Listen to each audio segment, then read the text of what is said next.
Yeah, that's a lot colder. That's a lot colder than here. Yeah.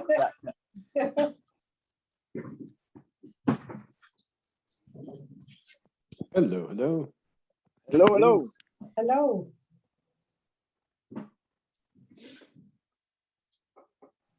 Namaste.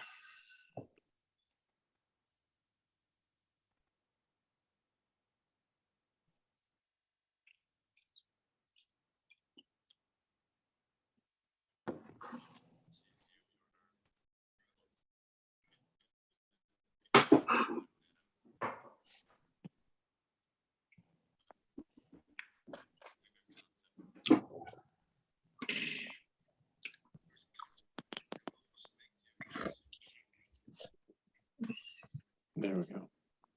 Put it on speaker. I already asked you a question about that, but I want to come back on that about the bhajan.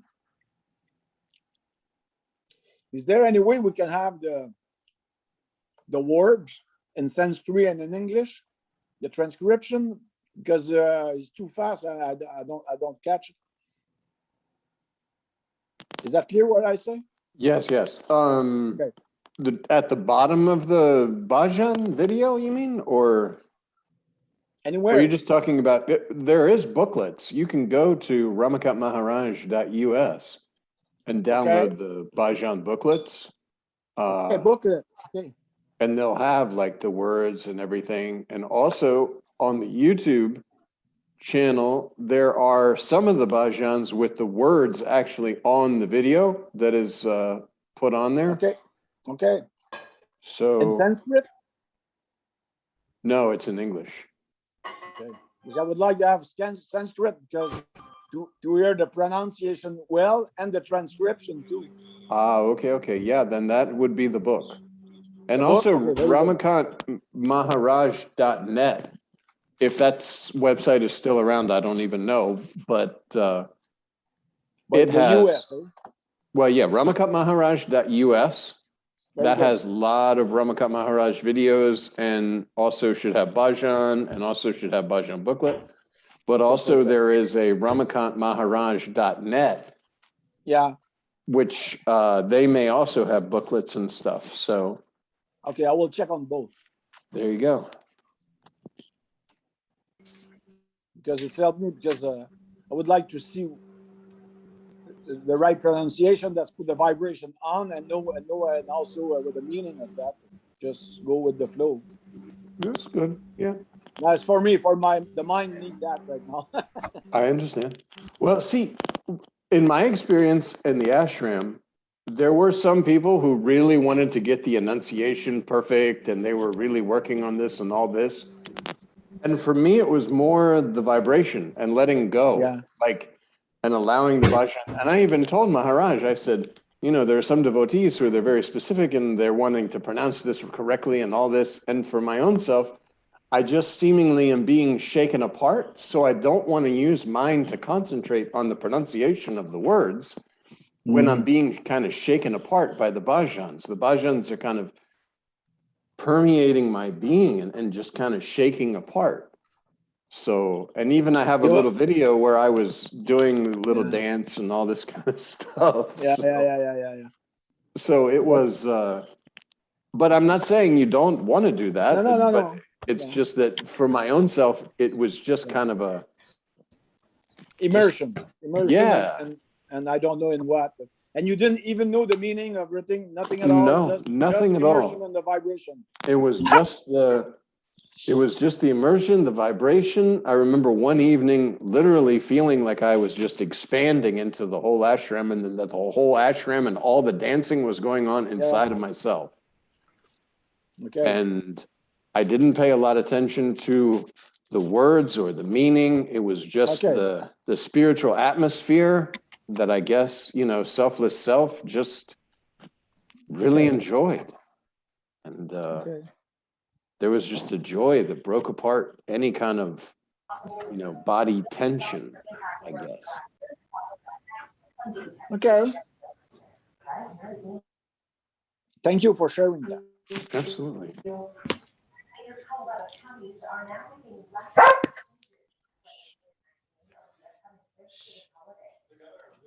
Hello, hello, Renee.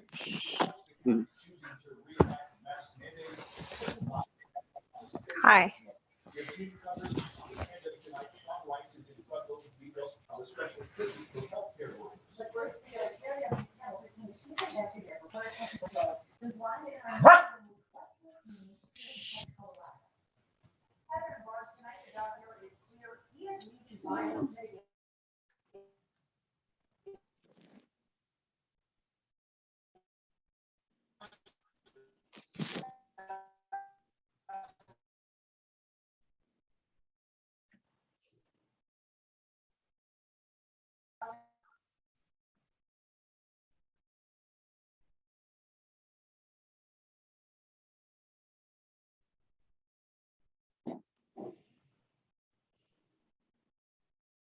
Did I freeze or did you freeze or?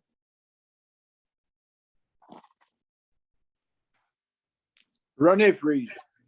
Oh, okay, okay. I just wanted, I didn't see anybody else moving. Trish was very still and I said, oh, did I freeze or did you all freeze? There you go.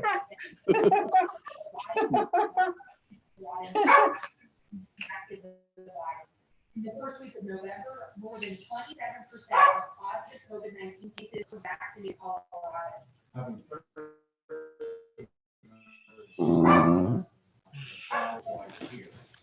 That is the why we're expanding hospital capacity by 500. That's why we're acting urgently around expanding monoclonal antibody treatment. Figures show that 256 vaccinated Coloradans account for 16% of the current COVID hospitalizations.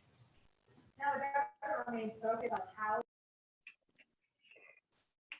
I just muted you for a second, Renee, because the TV is like coming into the meeting a little bit.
I was just checking if we took a break in 2020 for holidays and stuff, but it looks like we didn't. We went every single week all the way up to the 22nd of December.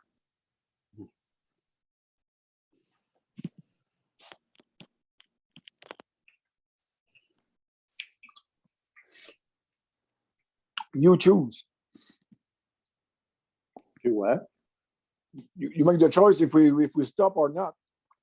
No, I know. Well, I mean, it says as long as people are coming, it's fine. I was just looking because I said, okay, holidays are coming up. Maybe we should take a little break or whatever. But last year we didn't. And evidently the year before that, we didn't either. So I'm surprised.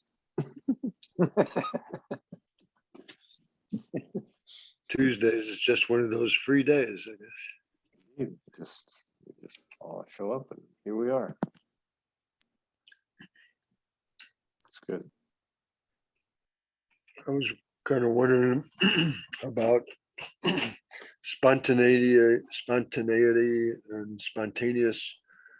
In it, I suppose, in a sense, well, I don't know, if everything is ultimately spontaneous, and then so there's no sense even talking about it. I mean, spontaneous action is just when you don't take the touch of doership, especially after the action. You say, oh, I did this, or oh, I did that. When you know yourself in a real sense, There's no sense of doership. There can't be. You're formless. So what, yeah, so it's like the word spontaneous in a way doesn't even apply at that point.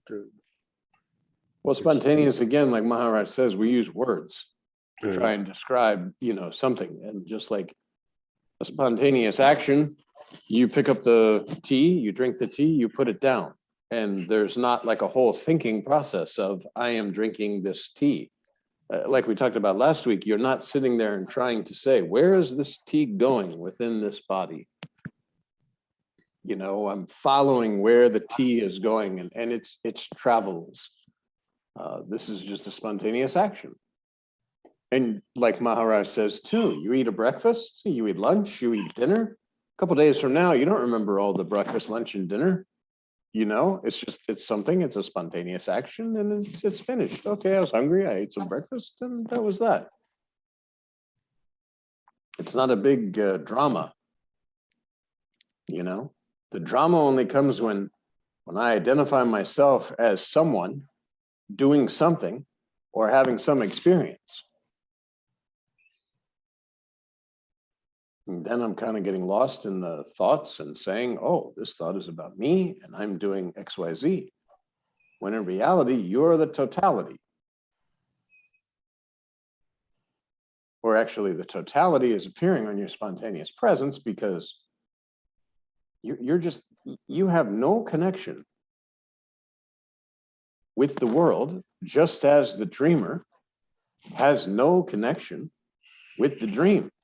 That body laying down sleeping is not entering the dream. Even though there appear to be things going on within the dream. But that body laying down sleeping and where this dream world is projected formlessly, that's not in the dream.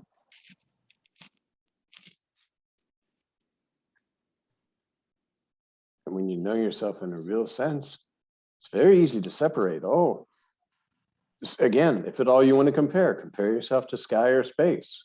The activities that are going on within the space. And you're the space more than you are any of the objects within the space that seem to be having activity or active doing something. And of course, that doesn't mean you just sit there and be a stone guy and be like, oh, I'm very spiritual, I don't do anything. No, because naturally, you are here. Actually, you're more free to do whatever, so without any interference of something other than what you're doing, I guess. Yeah, you won't have that self-consciousness that you're identifying with this thought stream of what are people thinking of me? How am I portraying myself? Am I doing this good thing, this bad thing, whatever? It's just spontaneous actions in the moment because you're formless. You know this.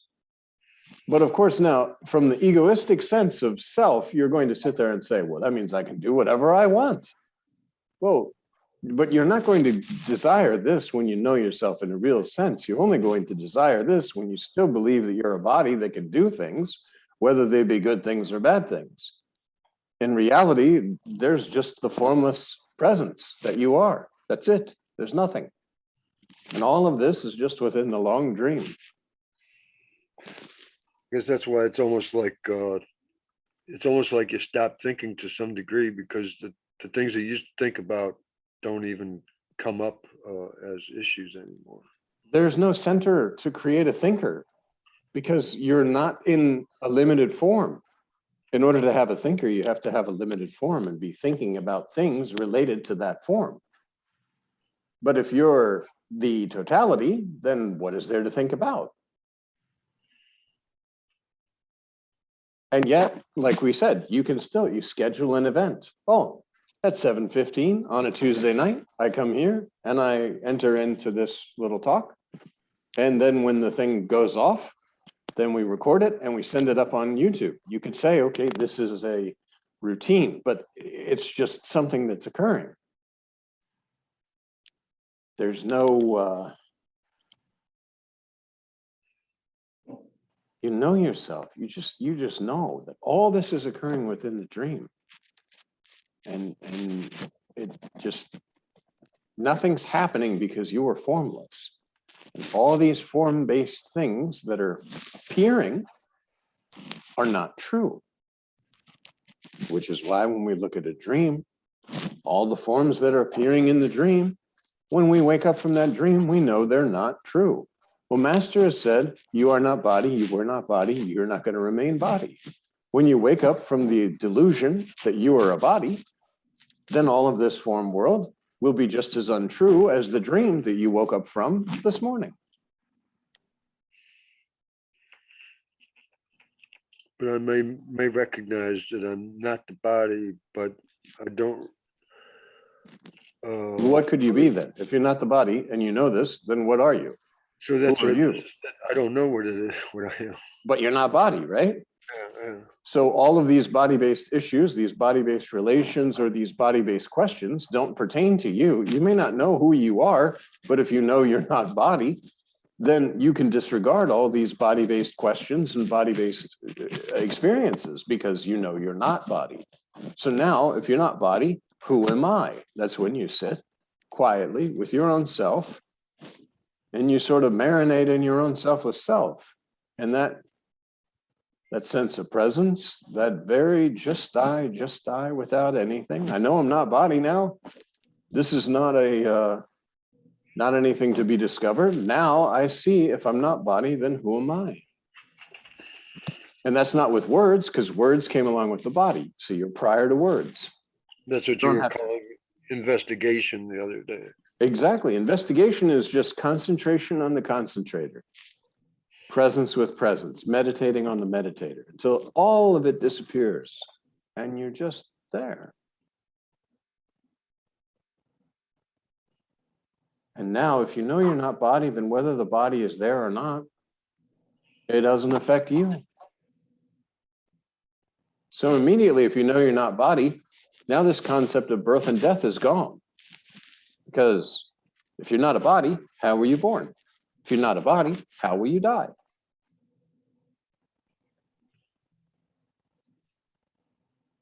All limitation is gone. When you know you're not a body, all limitations are gone. How can there be a limitation? You're not trapped in that illusory vessel through concepts. And no concept will apply to you. If you're not a body, what concept can apply? Because again, you identify as space in the room. What concept can the space in the room identify with? And who to know this? Who is there that desires to know that? It's ironic that it's not satisfying to the mind or the body to. But again, remember, if you're not body, then where's the mind? Yeah, but it's more satisfying than you could possibly imagine in a way. When you know yourself in a real sense, that's it. And now you just sip on the nectar of immortality and remain with your selfless self. And now go about, do your job, do your duties, and play in this form-based illusion. And you don't have to keep reminding yourself it's illusion because you're formless. So it's there's nothing to do, nothing's happening, everything's good. Really, there's no good, no bad, you're formless. And then you use this body in the moment to do whatever needs doing, because this body is the instrument. You take care of your body, you feed the body, because it's a food body. If you don't provide food and water, then the body won't last. And all this is that we label ourselves as is a lump of all the food that you've eaten. From the baby mush to whatever you had for dinner last night. That's what you're calling yourself. Mm.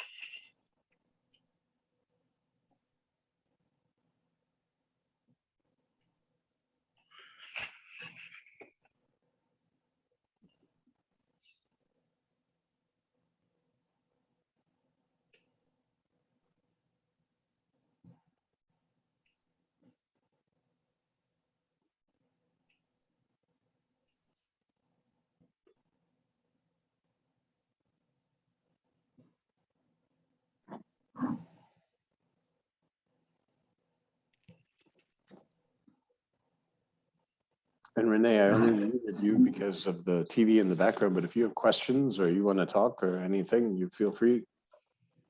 I know this is your first time visiting us, so. But sitting and listening is cool too, whatever you prefer.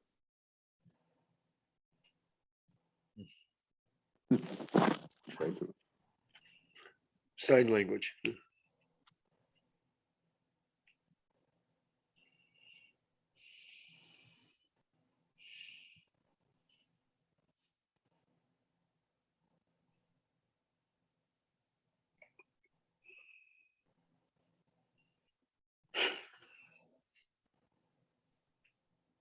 One thing that's kind of weird is as I continue on with this,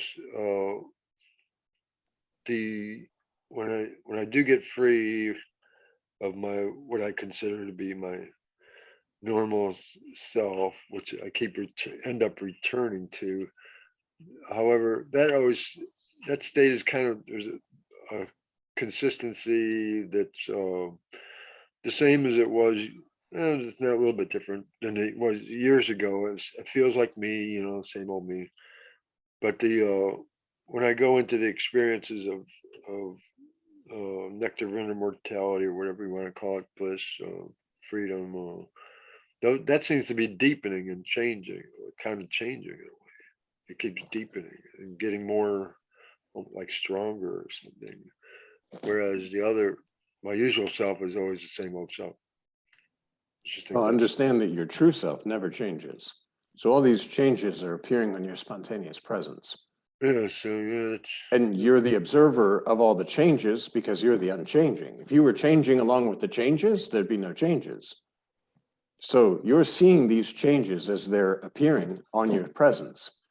And from the body-mind perspective, from the perspective of mind, the feeling is a feeling of expansion. And that I experienced this in the ashram. And I explained to Maharaj, I said, wow, I just expanded into everything. But the truth is, that's from the position of a body-mind that's feeling an expansion. The sense of expansion is coming through body-mind. Mm. The truth is, the false is dissolving. And as you're sort of dissolving the false, because you had identified with that false that's now dissolving, there's nothing to identify with. And therefore, there's a feeling of expansion from the limitation that you at one time believed yourself to be. And it's just dissolving. That's why Maharaj says, removing slowly, silently, and permanently all the layers of illusion. And underneath the fire is burning bright, the presence. That presence is burning bright. It's covered by the ash of illusion, and you are removing the ash. It's not that the fire got brighter. It's just now that the ash is removed, fire is there. But fire was always there. Layers is a good word, sort of a good word for it to me, because everything is layers on your presence. So many different layers, so many layers. Everything, and that's why the mantra and remaining with your selfless self, you remove these layers slowly, silently, and permanently. Because the truth is, they're illusory layers. You identify with one certain layer and then have problems. And the problems are within that layer only because you identify with that specific layer of illusion, whether it be a thought, whether it be a feeling, whether it be an experience, all those are appearing on your presence. They're add-ons that you or do not need. But when you start to identify with the feeling is a layer on your presence, but now you're identifying with the feeling as I'm feeling this way. So these layers of illusion just need to go. And like you said, you know you're not body. Maybe you've had this already. You say, okay, I am not body. And even if you haven't discovered this completely, you can say, like Maharaj says, Master says, I am Brahman, I am Brahman. Brahman is no body. So, no body. A thought comes, how can this thought be about me? I'm formless. I'm not a body. The thought is, oh, I'm feeling very sad. Well, who's feeling sad? Does the space in the room feel sad? So then right away, it's just, oh yeah, that's right. I'm the holder of a 5 elemental body, and there's disturbance in the 5 elements. Just like you look outside, sometimes it's very sunny, sometimes it's raining, sometimes it's windy, sometimes it's cold, sometimes it's very hot, because the 5 elements are just doing their thing. This is a 5 elemental body. So there's a disturbance in the 5 elements. But I don't sit there and say, I'm disturbed. No, there's a disturbance in the 5 elements. As long as you're holding body, these things will be there. They have nothing to do with your spirituality. That's a big trap to say, well, you know, I'm meditating and now I'm depressed, or I'm meditating, now I'm more sad, or I'm meditating, now I'm more angry, or these, because this is just body. A 5 elemental body going through the elemental disturbances just as the elements themselves go through disturbance.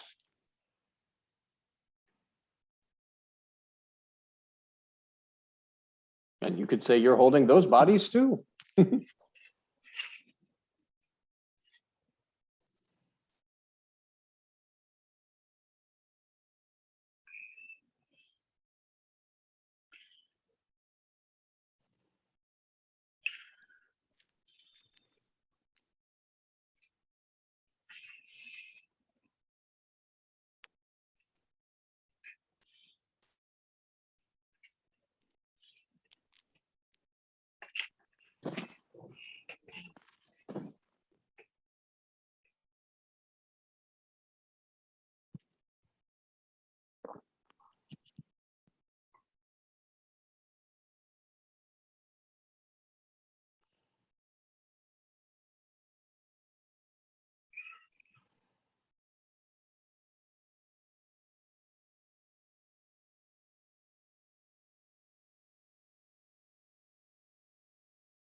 Maharaj says, meditation is most important. You must know yourself in a real sense. Spend some time with you.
So all this stuff that I consider to be distractions from that peace or space. It's like, I mean, I could say that the mind wants to be distracted or something. Mind is not separate. It's not like a living entity or something that does something. No, this is mind, like Maharaj says, it's flow of thoughts. It's just a factory of thoughts. It doesn't do anything. It's not like we sit there and we say, my mind, my mind. Oh, I can't go against my mind. No, it's not like that, because you're supplying energy and power to the mind. But there's no mind at all. Thoughts are flowing. As Maharaj says, which thought to accept, which not to a thought to accept is up to you. If you know yourself in a real sense, you probably won't be picking a lot of thoughts about yourself. You have practical thoughts.